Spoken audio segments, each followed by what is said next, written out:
Panibagong araw na naman nga ng ating aharapin, panibagong gawain at panibagong diskarte. Salamat sa Diyos at maganda ang panahon din sa Mindoro at sana sa inyo din kung nasaan pang lupalop ng mundo kayo nanonood. By the way, ako nga pala si Forte TV, ang dakilang tanga, tapat at nagmamahal gabit araw. At kung bago ka pa lamang nanonood ng mga video ko ay inaanyayahan ko kayo na mag-follow sa aking page. Maraming salamat po. Eringanit, nagsimula na naman ang panibagong araw. Nag-request si Mrs. ng fried rice na may mga kasamang gulay-gulay. Kaya eringanit at pinagluto ko sila ng ala-chow fan na sinangag. Medyo pwede na din namang idayo sa pagluluto. Huwag lamang pong ilalayo. Naggisa lamang po ako dyan ng bawang at sibuyas. Kasunod ay yung mixed vegetables at itlog. Niligyan ko rin siya ng butter at panghuli ay yung bahaw na kanin. Hinalo-halo lang, ganun lamang po kadali. Panalong-panalo nga ni San Ere kung may tuyo. Kaya lang, hindi nakabili. Kaya naman, hotdog na lang ang aking itinambal. Medyo nagustuhan din naman nga nila. Ang problema ko lang, hindi ko alam ang tawag din kung paella baga o fried rice rin ginawa ko.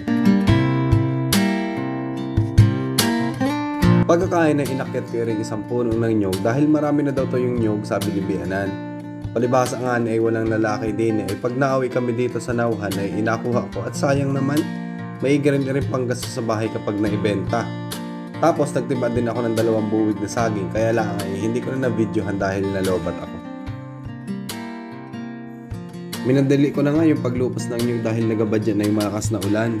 Buti na nga nilang at may kapirasong kahidini sa tabi-tabi ay di nagawa ng paraan ng paglupas ng nyug. Hindi ko na nabilang pero tansya ko ay nasa 30 yata ring nako ako sa isang puno lang ng nyug.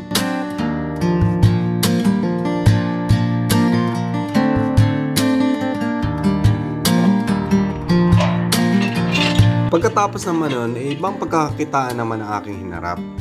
Sa mga hindi nakakalam ay bukod sa pagiging college professor ay rin ng isa ko pang trabaho. Nag-install din po ako at nagre-repair ng mga signal at satellite cable. So sa panahon kasi ngayon, kapag isa lang ang source of income mo ay talagang ikaw ay magugutom. Lalo na kapag may pamilya ka na. Gastos dito, gastos doon. Kaya hanggat maaari ay meron kang alternative source of income. Dahil pataas na pataas ngayon ang mga bilihin pero ang sahod ay ganun pa rin. Well anyways, ringani at inasimbol ko na yung satellite dish para madali na mamaya ang installation. At sa ngalan ng pera ay kumayod tayo at sumugod sa ulan. Hindi, joke lang. So ayan, naikabit ko na nga sa taas at napapanooran na din. Thank you very much for another satisfied customer.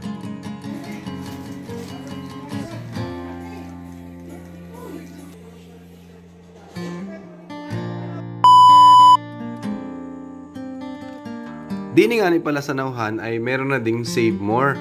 So kabubukas pa lamang nito at pagpasok ko nga ay hindi pala pwedeng mag-video kaya hindi na ako bumili.